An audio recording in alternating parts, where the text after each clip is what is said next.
Bago tayo magsimula ng video natin ngayon, nais ko lang magpasalamat sa lahat ng nagsusubaybay sa manhon na ito. At special thanks kay Joe Del Puragas sa pagbibigay ng 50 Gold Royals. Maraming salamat po. Nagsimula ang chapter kay Petrov na bumangon mula sa kama. Ang babaeng katabi niya ay bumaling, at dahan-daang iminulat ang kanyang inaantok na mga mata, sinasabing masyado pang maaga. Huminga siya ng mainit malapit sa tainga ni Petrov, hinikayat siyang manatili pa ng kaunti. Habang nagbibihis si Petrov, ipinaliwanag niya na may mga opisyal na tungkulin siyang kailangang gampanan. Ipinaalala sa kanya, kahit na nakuha na ni Roland ang Chang'e Stronghold, si Petrov pa rin ang may kontrol dito. Maingat na tinapik ni Petrov ang ulo ng babae at sumagot, ngunit ang kanyang kamahalan ang tunay na Panginoon ng kanlurang teritoryo. Sa labas, pinaalala ng matinding lamig kay Petrov ang paglalakbay na ginawa niya isang taon na ang nakalipas, kung kailan hinarap niya ang isang snowstorm, naglayag patungo sa bayang nasa hangganan upang maghatid ng liham na nagbabanta mula sa Chang'e Stronghold sa ngalan ni Duke Ryan. Ngayon, papunta muli siya sa bayang iyon. Habang naglalakad siya sa labas ng distrito ng lungsod, patungo sa daungan, isang kaguluhan mula sa isang sulok ng kalye ang nakakuha ng kanyang atensyon. May mga malinaw na sigaw ng demonyo at bitayin siya na tumagos sa hangin.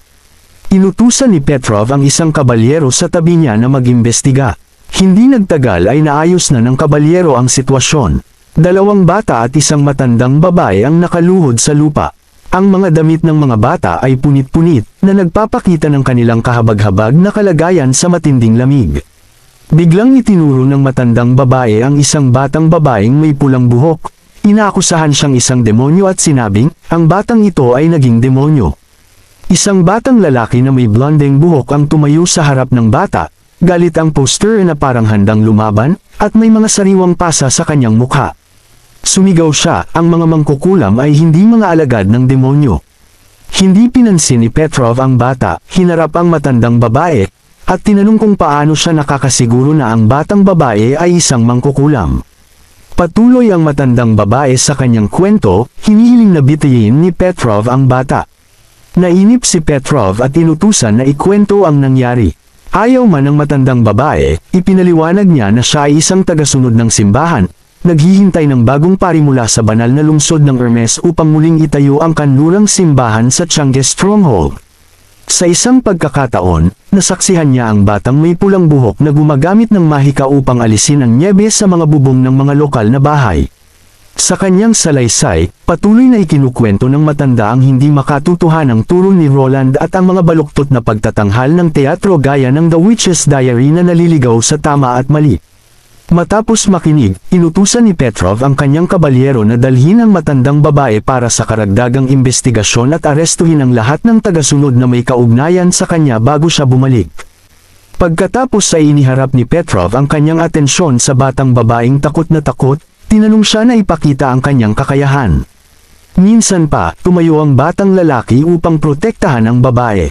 Bumagsak sa kanyang mga tuhod ang babae, walang agarang tugon, halatang natatakot. Ipinagpatuloy ni Petrov, sinasabing kung mapapatunayan niyang siya ay isang tunay na mangkukulam, bibigyan niya siya ng proteksyon. Nagdadalawang isip, inunat ng batang babae ang kanyang mga kamay sa nyebe, bumuo ng isang snowball.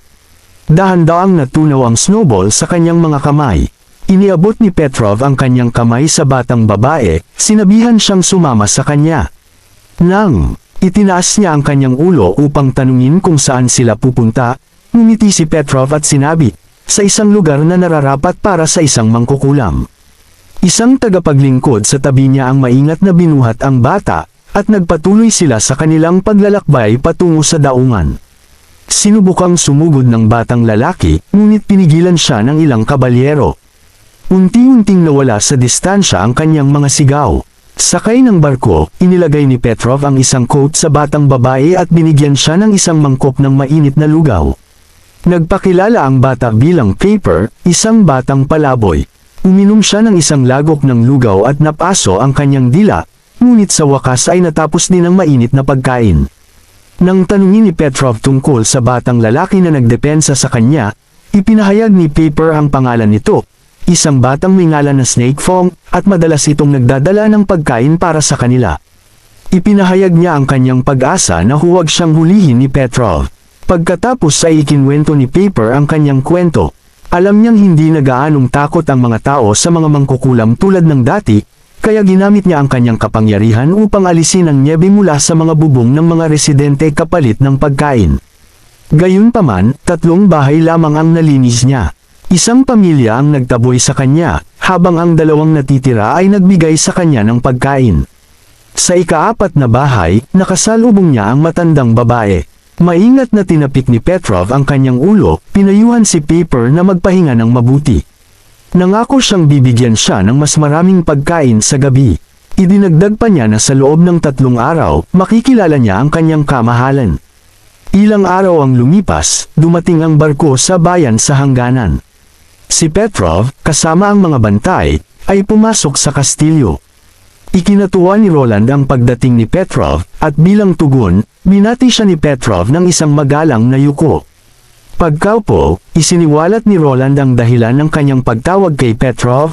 Ito'y may kaugnayan sa isang napakahalagang usapin, isa na maghuhubog ng hinaharap ng buong kanlurang teritoryo, kabilang ang Changes Stronghold. Nagseryoso ang ekspresyon ni Petrov. Ipinakita ni Roland ang isang plano sa kanya, na nagdedetalye ng kanyang balak na magtayo ng isang lungsod sa lupaing iyon. Sa organisadong paliwanag, ipinahayag ni Roland ang kanyang bisyon. Sa loob ng malawak na sakop ng lungsod at ng mga lupain nito, isang nag-iisang batas ang magpapatupad sa lahat, na pamamahalaan ng bagong itinatag na City Hall. Walang marangal, gaano man kataas ang ranggo, ang papayagang makialam sa mga usapin ng lungsod. Naramdaman ni Petrov ang isang biglaang pagkilala sa kanyang puso. Noong 1 taon, nagkaroon siya ng katulad na ideya, ngunit binaliwala ito ni Duke Ryan. Ang katotohanan na ibinabahagi ito ngayon ni Roland ay nagpapakita na ang desisyon ay ginawa na, at walang makakapigil dito. Napagtanto ni Petrov na ang pangunahing layunin niya ngayon ay tiyakin na ang kanyang mga interes ay mapangalagaan sa gitna ng pagbabagong ito. Kaya't tinanong niya si Roland kung ang 5 pangunahing pamilya ay pinagbabawalang makialam sa mga usapin ng lungsod, paano makapagsisilbi at susuporta ang kanyang pamilya kay Roland. Bahagyang nagulat si Roland sa tanong ngunit pinahalagahan ang aktibong pag-uugali ni Petrov. Ininom ni Roland ang kanyang tsaa bago sumagot, hanggat ang pamilya ni Petrov ay handang tanggapin ang kanyang pamamahala, maaari siyang magpatuloy na tulungan si Roland sa pamamahala ng Changes Stronghold. Agad na tumugon si Petrov na sinasabing maging siya o ang kanyang ama ay palaging sumusunod sa kagustuhan ni Roland. Ngunit pinutol siya ni Roland, nililinaw na hindi mga individual ang kanyang tinutukoy kundi mga teritoryo. Sinumang pamilyang maharlika na maghahanap ng kanyang proteksyon ay magkakaroon ng karapatan sa pamamahala ng kanilang mga teritoryo. Maging sa mga batas, pagpapatupad ng batas, o iba pang mga patakaran. Ang lahat ay ibabatay sa mga ordinansa na ipapalabas ng City Hall. Nag-alinlangan si Petrov ng sandali. Nagpatuloy si Roland, ang mga teritoryo ay maaari pa ring ipamana mula sa henerasyon hanggang henerasyon. Kasama ang kanilang mga titulo ng pagiging maharlika. Malaya pa rin silang pamahalaan ng iba't ibang mga industriya at magmay-ari ng mga negosyo. Ang mga industriyang ito at mga lupain ay mananatili sa kanilang pamilya, at walang sino man ang maaaring umagaw sa kanila. Ang mga teritoryo na kanilang hawak ay mananatiling pareho tulad ng dati. Sa katunayan, dahil sa bagong patakaran, maaaring mas lalo pa silang umunlad. Hindi agad sumagot si Petrov. Matapos magpaalam, lumitaw si Nightingale, tinanong si Roland kung sa palagay niya ay papayag si Petrov. Uminom ng mainit na tsaa si Roland, ngunit hindi siya sigurado. Kailangan pang kumbensihin ni Petrov ang kanyang ama. Kung hindi sila pumayag, magiging malaking panghihinayang ito. Alam ni Nightingale na paborito ni Roland si Petrov. Sa mga maharlika, si Petrov ay hindi makitid ang pag-iisip at laging inaagaw ang mga pagkakataon. Mahusay din siya sa negosyo at kalakalan. Tumalon si Nightingale mula sa mesa, ayaw ng pag-usapan ang paksa. Ang bagong mangkukulam ay malapit nang dumating. Ipapatawag niya si Wendy, para sa seguridad, at ayon sa mungkahi ni Skrull, napagpasyahan ang unyon ng mga mangkukulam na tuwing tatanggap sila ng banyagang mangkukulam. Kailangang i-verify muna ni Nightingale ang pagkakakilanlan ng bagong dating upang alamin kung may kasinungalingan ang bagong mangkukulam. Hindi pwedeng naruroon si Roland habang ginagawa ito, dahil hindi dala ng mga mangkukulam ang God Punishment Stone. Laging may panganib na maaaring magalit ang bagong dating at hindi sinasadyang makapanakit. Nakakatuwa para kay Roland ang ganitong patakaran, ngunit nauunawaan niya ang mabuting hangarin ng mga mangkukulam. Kaya pumayag siyang sumunod. Pag-alis sa silid, bumalik siya sa kanyang opisina at agad na ipinatawag si Berev, ang punong administrador ng City Hall. Nagulat si Berev na nais ni Roland na mag-recruit ng mga mangkukulam na may buwan ng sweldo na 1 ginto.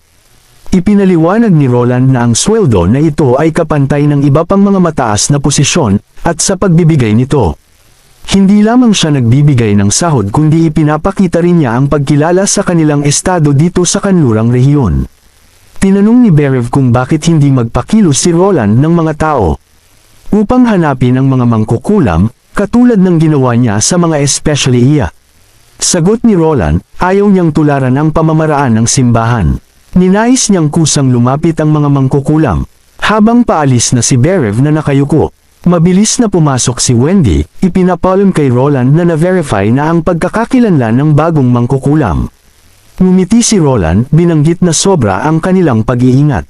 Mahigpit na sagot ni Wendy na kinakailangan ng ganitong pag-iingat. Pinapahayag na ang kaligtasan ni Roland ang kanilang pangunahing prioridad.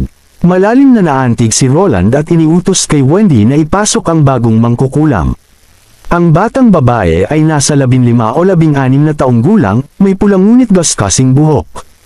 At ang kanyang mga mata ay puno ng takot at pagkataranta. Sa loob ng ilang sandali, hindi makapagsalita si Roland. Ayon sa tala, tinatawag niya ang sarili niyang Paper, ipinanganak sa labas ng Changji Stronghold.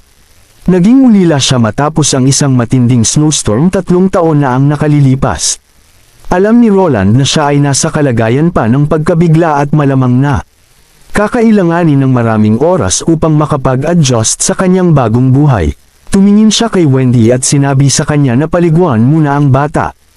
Hayaan siyang magpahinga at siguraduhing mabigyan siya ng masarap na pagkain. Yumuko si Wendy bilang tugon at dinala ang bata palabas. Naglalabas ng singawang tub sa loob ng banyo. Muli, natamasa ni Wendy ang saya ng pagiging isang nakatatandang kapatid na babae. Walang saplot, kitang-kita ang payat na katawan ng bata na may mga sugat at kakulangan sa nutrisyon sa harap ni Wendy. Sa kabutihang palad, kaya niyang makarecover mula sa sakit. Isa siyang mangkukulam, at sa tamang pangangalaga, agad siyang makakabawi.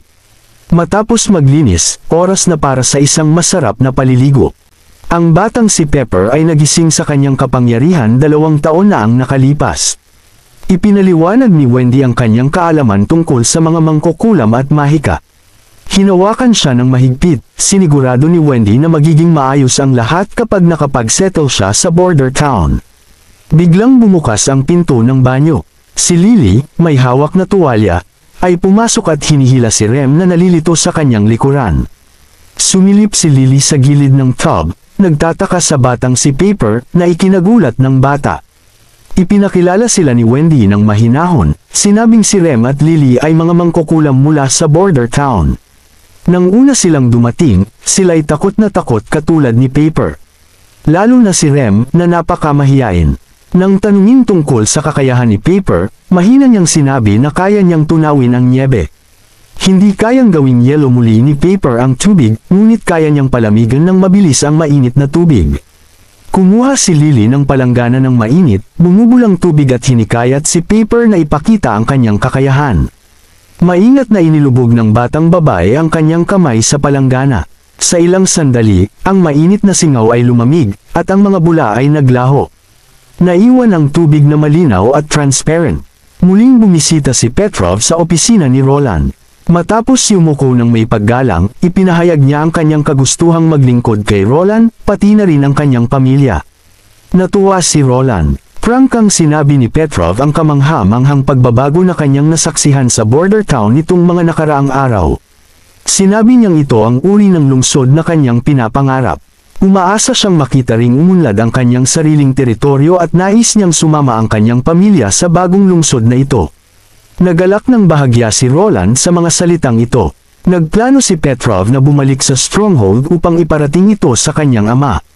Sinabi ni Roland kay Petrov na mayroon pang 4 na malalaking puwersa. Kabilang ang mga pamilya, at lahat ng maharlika ng kanlurang teritoryo.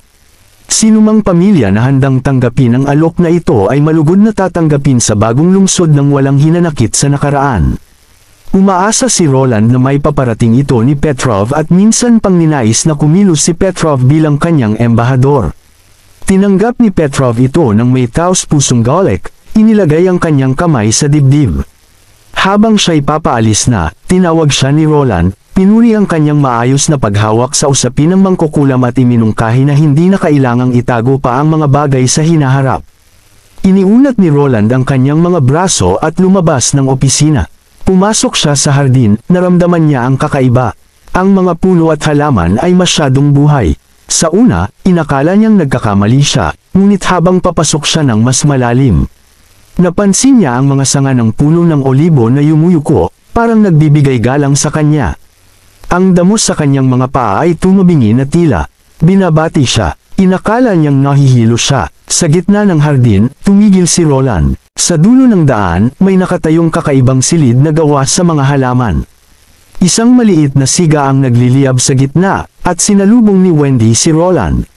Ipinaalam ni Tilly kay Roland na nagbago ang kakayahan ni Lady Leaf. Naging isa na si Leaf sa mga halaman. Dumagsa ang alalahanin kay Roland, natatakot na baka hindi na makabalik si Leaf sa kanyang orihinal na anyo. Ngunit, di nagtagal, narinig ang boses ni Leaf, na sinabing huwag mag-alala. Kapag isinara niya ang kanyang kakayahan, maaari siyang bumalik sa dati niyang anyo. Tila tuwang-tuwa siya at ipinaliwanag na nararamdaman niya ang bawat pagbabago sa hardin.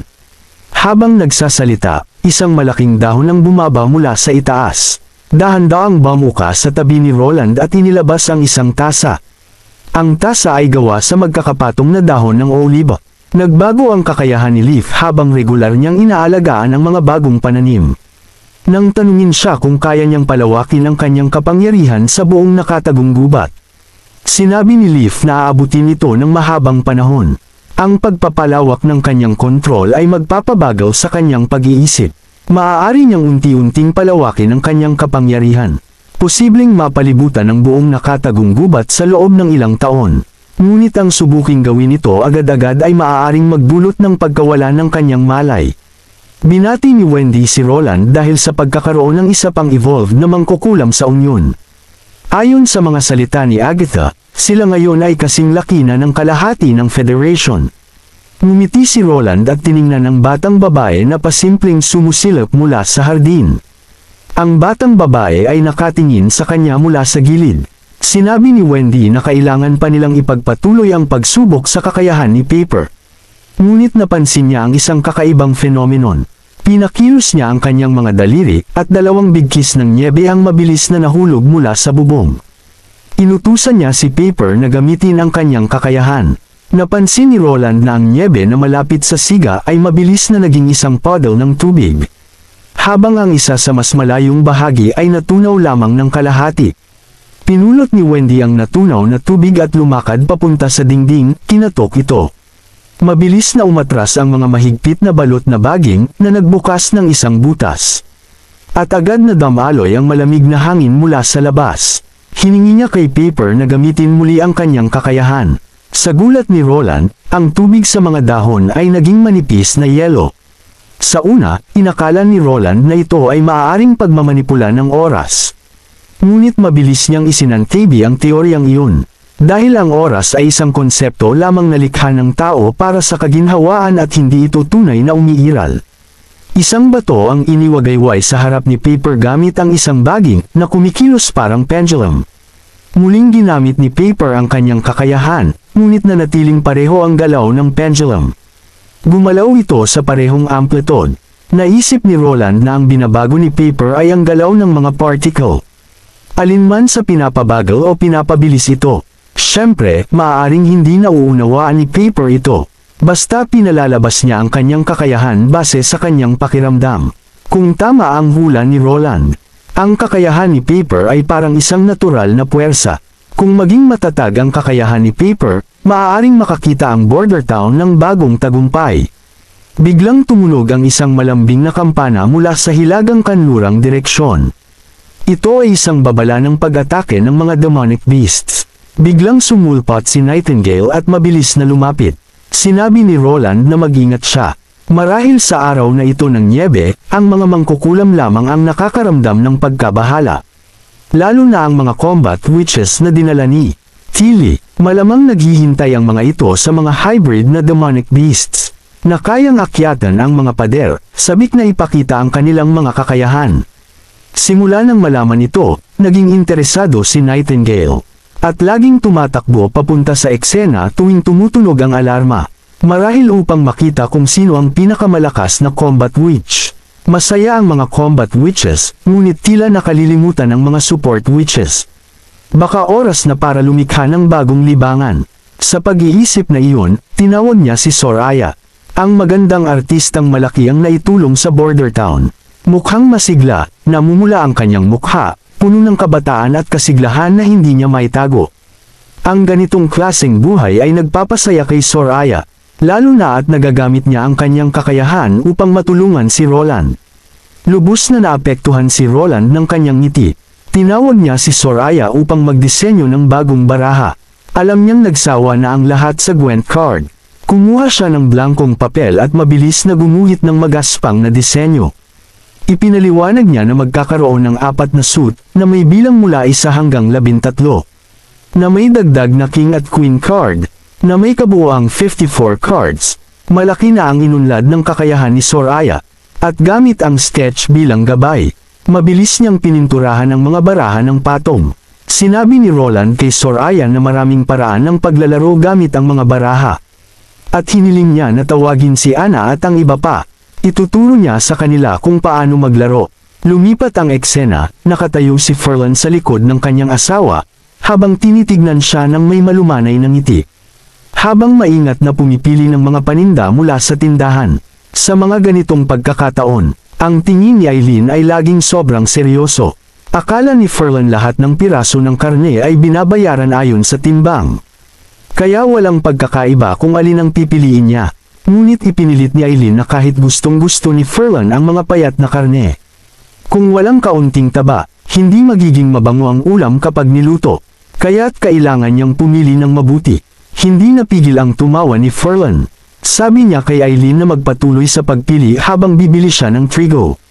Simula nang bumagsak ang nyebe, nagpatayo si Prinsipe Roland ng mga windbreak shelter sa paligid ng merkado. Mayroon ding mga anunsyo na nagsasabing magpapatuloy ang pagbebenta kahit sa taglamig. Ibig sabihin, sa buong panahon ng mga demonyo, ang bayan ay mag-aalok pa rin ng tuloy-tuloy na supply ng pagkain. Nakilala si Ferland ng mga tao sa pila at inalok siya ng kanilang mga pwesto. Ngunit nagpasalamat si Ferland at pumila sa dulo. Ang isang lalaking nasa harapan ay napatawa, nagkomento na talagang karapat dapat si Ferland sa kanyang reputasyon. Bilang minsang kilalang unang knight ng kanlurang teritoryo, nagulat si Ferland paano nalaman ng lalaki ang kanyang nakaraan. Tumawa ang lalaki, sinasabing hindi na ito sekreto. Gustong-gusto ng kanyang mga anak si Ferland at ang kanyang pinakamatandang anak ay nangangarap pang maging isang knight balang araw. Napangiti si Ferland at naisip na balang araw baka hindi nakakailanganin ni Prinsipe Roland ang mga knight sa inaharap. Noong si Ferland ay knight ng duke, karaniwang hindi maglalakas loob ang mga karaniwang tao na tumingin sa kanyang mga mata. Lalo na ang makipag-usap sa kanya. Matapos ang kanyang pagkatalo at pagkakakulong, dinala siya sa bayang ito. Inakala niyang maglilingkod lamang siya sa ilalim ng ibang Panginoon. Ngunit, sa kanyang sorpresa, naging guro siya, nagbibigay ng kaalaman sa mga karaniwang tao. At sa kanyang panahon bilang guro, nakuha niya ang respeto ng mga tao. Iba ang pakiramdam ng respetong ito kumpara noong siya ay isang knight. Hindi na umiiwas o lumalayo ang mga tao, sa halip nais pa nilang mapalapit sa kanya. Marahil, naisip niya, hindi talaga siya para maging isang knight. Hindi nagtagal, siya na ang susunod sa pila. Sa likod ng counter ay nakatayo ang isang babae, isa sa mga unang estudyanteng tinuruan niya. Masaya siyang makita ang dati niyang estudyante na ngayon ay nagtatrabaho sa munisipyo. Isang ngiti ng kasiyahan ang lumitaw sa mukha ng babae matapos makita si Ferland, at sila ay nagpalitan ng ilang salita. Ayaw niyang magtagal at makaabala sa iba, kaya bumili si Ferland ng isang sakong trigo. Isinabot ang sako sa kanyang balikat, at umalis sa gilid. Sa sandaling iyon, may isang bagay na kumislap ng asul na nakuha ang kanyang pansin. Isang kahangahangang babae na may bihirang asul na buhok at mga marurupok na katangian. Pakiramdam ni Ferlan ay parang natigil ang pagdaloy ng kanyang dugo, hindi dahil sa kagandahan ng babae, kundi dahil nakilala niya ito. Nakita niya ang anyo nito sa kanilang malaking bulwagan. Isang malaking larawan niya ang nakasabit sa bulwagan. Kung tama ang kanyang alaala, siya ang itinanghal na tagapagtatag ng kanilang pamilya. Ang boses ni Eileen ang bumasag sa kanyang magulong pag-iisip, at sumagot siya ng wala sa sariling pag-iisip. Pag-uwi niya, patuloy siyang nililigalig ng imahe ng babae. Bakit, naisip niya, nakita niya ang isang ninuno ng kanyang pamilya sa bayan. Matapos ang maraming pagninilay-nilay, napagpasyahan niyang bumalik sa kuta ng Changji. Alam niya ng gusto na matapos iwan ang kanyang pamilya, hindi na siya dapat bumalik sa teritoryo ng pamilya. Ngunit alam niyang kailangan niyang sabihin ito sa kanyang ama. Pagdating niya, sa pagkagulat ni Ferlan, ang unang bumati sa kanya ay ang kanyang nakababatang kapatid na si Miso. Napansin nitong mag-isa si Ferlan na walang kasama, tinanong siya kung bumalik ba siya upang humingi ng pera.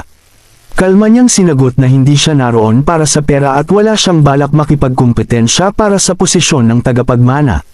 Sinabi ni Ferlan na masaya siya bilang isang guro sa hangganan ng bayan. Nang marinig ni Miso na nagtuturo si Ferlan sa mga karaniwang tao sa hangganan ng bayan, binansagan niya ito bilang kathang-isip lamang. Umabot pa si Miso sa punto ng pang-iinsulto kay Eileen. Bigla, isang malakas na boses ang umalangaw mula sa likod, na ikinagulat ni Miso. Lumingon si Ferlan upang hanapin ang pinagmulan ng boses at nakita niyang ito ay ang kanyang ama. Matatag na sinabi ng maharlika na hindi mababang uri si Lady Eileen kumpara sa sinumang maharlika. Kailangan siyang igalang ni Miso. Nang hindi man lang binigyan ng pansin ang kanyang nakababatang anak, inutusan ng maharlika si Ferlan na sumama sa kanya sa silid-aklatan. Sinundan ni Ferlan ang kanyang ama sa pangalawang palapag ng mansyon patungo sa silid-aklatan. Habang dumadaan sila sa malaking bulwagan, kusa niyang itinungo ang kanyang mga mata sa dingding na may mga larawan. At nang naroon na sila sa silid-aklatan, nakita ng maharlika ang mukha ng babae. Minsan pa, nakita ni Ferlan ang imahe ng babaeng may asul na buhok. Pagpasok nila sa silid, sinimulan ng maharlika ang pag-uusap sa pamamagitan ng pagbanggit sa kamakailang matagumpay na pagtatanghal sa teatro. Nakita niya ang asawa ni Ferlan, at tila maayos ang kanilang buhay. Naramdaman ni Ferlan ang biglaang init sa kanyang mga mata, naantig sa pagiging mabait ng kanyang ama na sinimulan ang pag-uusap sa ganitong paksa. Ibinahagi ni Ferlan na nagtayo sila ng tahanan sa hangganan ng bayan at balak nilang magkapamilya matapos ang buwan ng mga demonyo ngayong taon. Huminga ng malalim si Ferlan. Kinumpus niya ang sarili at inilahad ang tungkol sa babaeng nakita niya sa hangganan ng bayan. Na may kapansin-pansing pagkakahawig sa babaeng nasa larawan sa malaking bulwagan. Nanginginig ang kamay ng maharlika. Tumangala siya, nanlalaki ang mga mata. Pinag-isipan ni Ferlan na baka inapo ng babaeng nasa larawan ang nakita niya. Ngunit agad na umiling ang maharlika. Iginigit na imposible para magkaroon siya ng mga anak. Tumango na lamang si Ferlan, bumaba ang tingin at inamin na baka nagkamali siya. Pagkalipas ng ilang sandali ng pag-iisip, sinabi ng maharlika na habang imposible siyang magkaroon ng mga anak, maaaring siya pa rin ang babaeng nasa larawan. Halos hindi makapaniwala si Ferlan sa narinig. Mas hindi kapanipaniwala ang ideya ng kanyang ama kaysa sa kanyang sariling hinala. Isang taong nabubuhay ng mahigit 4 na siglo. Isinalaysay ng maharlika kung paano madalas pumasok si Ferlan sa basement noong bata pa siya at madalas siyang paluan dahil dito. Hindi dahil gusto ng maharlika na maging mahigpit, kundi dahil ang basement ay naglalaman ng isang mahalagang pamana mula sa kanilang mga ninuno. Sinundan ni Ferlan ang kanyang ama papunta sa basement, at ang mga dingding ay natatakpan ng mga bato ng parusa ng Diyos. At binuksan nila ang isang bowl na puno ng mga bato ng mahika. Doon lamang inamin ng maharlika na ang kanilang angkan ay itinatag sa ilalim ng proteksyon ng kanilang ninuno noong panahon ni Lady Agatha, na siyang nanguna sa grupo patungo sa tore sa nakakubling gubat. Kasama sa kanila ang kanilang tagapaglingkod. Dapat ay sinamahan niya ang kanyang Panginoon na si Lady Agatha, ngunit siya ay natakot, sa halip na sumama, nagpaiwan siya upang pangasiwaan ang mga supply. Sa isang banda, ang kanyang pagkilos ay tila pagtataksil. Pagdating nila sa kanlurang teritoryo, nilamon siya ng matinding pagsisisi at isinulat ang kanyang damdamin. Hindi na bumalik ang mangkukulam, at tuluyan ng pinutol ng kanilang ninuno ang ugnayan sa federasyon. Sa simula pa lang, alam ng Maharlika na mali ang ginagawa ng simbahan, ngunit wala siyang magawa. Ang tanging magagawa niya ay siguraduhin kung may mangkukulam na dumating sa kanyang teritoryo, siya ay puprotektahan at itatago niya ito. Ang kanilang mga ninuno, sa bawat henerasyon, ay ginawa rin ang pareho. Naguguluhan si Ferlin kung bakit naniniwala ang Maharlika na buhay pa ang ninuno. Ipinaliwanag ng Maharlika na ang mga mangkukulam ay may iba't ibang kapangyarihan at hindi sila magkakaroon ng anak. Kaya't naniniwala siyang maaaring buhay pa siya. Ang nakakubling gubat ay labis na mapanganib. Kahit ang mga mangkukulam ay hindi ligtas na nakabalik mula roon. Para sa isang ordinaryong tao na pumunta roon, ito ay parang paglapit sa kamatayan. Gayunpaman, sa kanyang huling habilin, inilarawan ito ng kanilang ninuno, na umaasang ang mga susunod na henerasyon ay maglakbay patungo sa tore ng bato sa nakakubling gubat, kahit na para lamang masilayan ito. Binuksan ni Ferlin ang matagal nang nakalimutang journal, at mula sa unang pahina, ramdam niya ang pagsisisi sa bawat linya. Marami sa mga sulat ay kumupas na sa paglipas ng panahon, halos hindi na mabasa. Naglaan siya ng kanyang oras, at sa wakas ay narating niya ang huling pahina, kung saan nakasaad ang mga nilalaman ng habilin. Marahil ito ay hindi lubos na isang habilin, kundi isang hindi natupad na hiling.